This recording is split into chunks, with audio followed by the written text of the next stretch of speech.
Bonsoir à toutes et à tous, bienvenue dans ce journal de 20 h sur Gabon News. À la une de l'actualité ce vendredi, rien ne va plus à la Direction générale de la concurrence et de la consommation.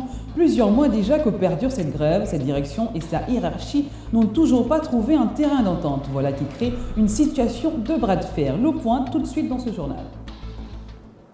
Pas de quatrième trimestre, pas de travail, c'est le mot d'ordre lancé par la Direction générale de la concurrence et de la consommation qui ont investi la Cour de leur direction pour dénoncer cette situation qui perdure depuis 6 mois. Un mouvement de grève illimité est donc lancé en attendant les primes. Kenny Oguri, Justin Bitégué. Les agents de la Direction générale de la concurrence et de la consommation ont lancé un mouvement d'humeur consécutif au non-paiement du quatrième trimestre et de certaines primes. Il s'agit effectivement du paiement de la prime du quatrième trimestre, prime relative à notre régime de recettes. Cette prime depuis décembre ne nous a pas été payée. En fait, ça fait essentiellement 6 mois que cette prime n'a pas été payée. Et il vous souviendra que le Premier ministre qui a pris une note circulaire et qui commandait à toutes les administrations qui percevaient les primes de rendement de payer à tous les ayants droit ces différents paiements. Les autres administrations seules ont déjà perçu les leurs, mais malheureusement la DGCC jusqu'à ce jour n'a rien obtenu. Ça, c'est l'un des éléments. Le deuxième élément, c'est ériger la Direction générale de la concurrence et consommation. Et c'est tout à fait logique parce que nous étions déjà au départ une régie des recettes et nous avons des textes qui le prouvent. Ériger la Direction générale de la concurrence et consommation à l'instar de toutes les autres administrations en régie financière. Voilà. Ils attendent que des solutions soient enfin trouvées par la Direction générale. En fait, c'est une grève illimitée qui a été déclenchée jusqu'à ce que nous obtenions les résultats escomptés. Le directeur général n'ayant pas souhaité s'exprimer s'est dit outré par ce type de comportement, alors que quelques heures avant, il avait été reçu par sa hiérarchie pour trouver les solutions à ce sujet. Il se dit victime d'une certaine conspiration alors que la décision à ce problème avait déjà été évoquée avec les agents et qu'à ce jour, l'argent du paiement de ces primes est en voie d'être dégagé. Dans le cadre de la célébration du 46e anniversaire du PDG, Vincent Gondjou a invité les populations du 3e arrondissement à se retrouver samedi à l'école publique d'Akibé 1. Il est au micro de Samperonba et Refu Itoga. Nous sortons effectivement de la dernière réunion préparatoire du 12 mars en différé qui aura lieu demain dans le premier siège du 3e arrondissement. L'événement se passera à l'école Akibé 1.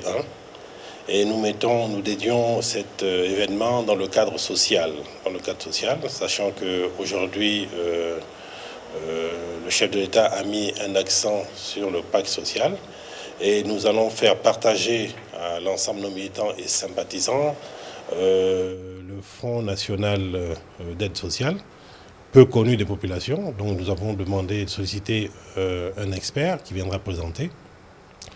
Nous aurons également, si cela est confirmé, la Direction générale des risques et des préventions, qui viendront également expliquer quelles sont leurs missions, parce que ça touche également les populations. Et ensuite, nous passerons au festif. Le festif, ça permettra également de rassembler l'ensemble des militants, sympathisants, également qui ont eu à participer lors de dernières élections locales, parce que nous n'avons pas eu l'occasion de nous retrouver. Ce sera un peu les retrouvailles. Et à l'issue de cette manifestation, également, j'aurai un mot à l'endroit de nos populations, qui est lequel? C'est d'être mobilisés et de toujours soutenir la politique du distingué camarade Ali Bongo Ondimba, sachant que nous avons des échéances futures qui pointent à l'horizon, donc il faut que nos populations soient mobilisées. Toute l'organisation est prête pour que la fête soit belle demain. Et je invite également tous les cadres politiques de la commune qui ont reçu des invitations et ont confirmé leur présence demain à cet événement. Et je pense que le fait que les cadres politiques viennent demain, ceci traduit leur volonté de toujours être présents dans les rangs du PDG et de confirmer leur adhésion au PDG. C'est ce vendredi 28 mars que s'est achevée la première édition marquant la journée mondiale de la lutte contre l'épilepsie. Un événement autour duquel se sont mobilisés de nombreux parents d'enfants épileptiques désireux savoir davantage sur le sujet. Plus de précisions dans ce reportage de Philippe Oyaga et Refu Itsoga. Ils étaient nombreux à prendre part aux échanges liés à la thématique de l'épilepsie. Un engouement ressenti et partagé ici par l'organisatrice de cette rencontre. Aujourd'hui, nous avons quand même pu avoir des personnes qui d'eux-mêmes ont décidé de se déplacer, ont décidé de s'exprimer. Et ça, pour nous, c'est une satisfaction parce que l'objectif majeur, justement, enfin, le message, c'était de pouvoir dire brisons le silence. Brisons le silence et sachez que vous n'êtes pas seuls. Vous n'êtes pas seul, il y a des personnes qui vivent la même chose que vous. Et avec ces personnes, ils veulent s'exprimer que pour que votre demain, votre être, qu'il y ait un mieux-être par rapport à ce que vous vivez aujourd'hui. Faisant encore l'objet de nombreuses idées reçues, il faut dire que cette maladie reste pour le moins très mal connue des Gabonais. L'épilepsie est présentée comme une maladie, un sort. Pour beaucoup, c'est tout sauf quelque chose de scientifique, de rationnel et autres. C'est une malédiction, c'est un signe d'exclusion, ainsi de suite. Donc c'était déjà pour, exclure cette explication, dire non, l'épilepsie existe bel et bien, et pas seulement au Gabon, elle existe en Afrique, et pas seulement en Afrique, elle existe partout dans le monde. Une situation difficile que vivent au quotidien les parents dont les enfants sont épileptiques. À cause du statut particulier de ces enfants, certains parents sont obligés de tout laisser pour se préoccuper ou s'occuper de ces enfants.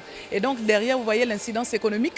Les regards sont donc tournés vers les pouvoirs publics afin que ces derniers s'impliquent davantage dans la lutte contre l'épilepsie. Et ce d'autant plus que, selon les dernières statistiques, 80% des personnes atteintes d'épilepsie en Afrique subsaharienne n'ont pas encore accès aux soins.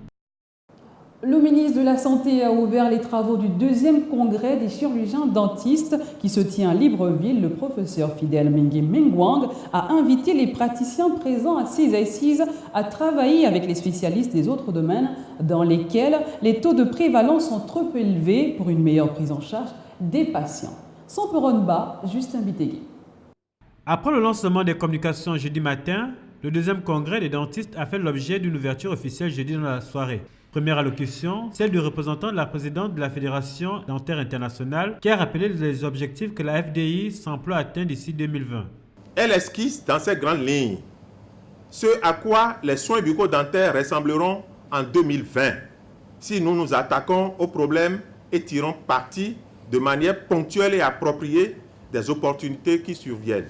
Deuxième allocution, celle du représentant résident de l'OMS qui a salué l'engagement du gouvernement et de la personne même du ministre de la Santé en faveur d'une meilleure prise en charge des maladies bucco-dentaires. L'organisation de ce congrès, avec l'appui du gouvernement, notamment de votre département ministériel, témoigne de votre engagement personnel dans la prise en compte de la problématique des maladies non transmissibles en général et de la santé bucco-dentaire de manière spécifique. Troisième allocution, celle du professeur Fidel Mengue Mengwang qui a indiqué que donner le sourire à tous et à tous les âges passe par une prise en charge globale de la santé de l'homme dans son entièreté. Je souhaite que ce congrès explore aussi toutes les pistes d'une plus grande collaboration entre les spécialistes du VIH-Sida, des maladies cardiovasculaires, du diabète, du cancer et autres maladies transmissibles et non transmissibles. 2 jours de travaux et une session spéciale de l'OMS permettront de cibler les objectifs atteints dans l'avenir. Fin de ce journal, merci de votre attention. L'info continue sur www.gabonnews.com. Bon week-end à tous.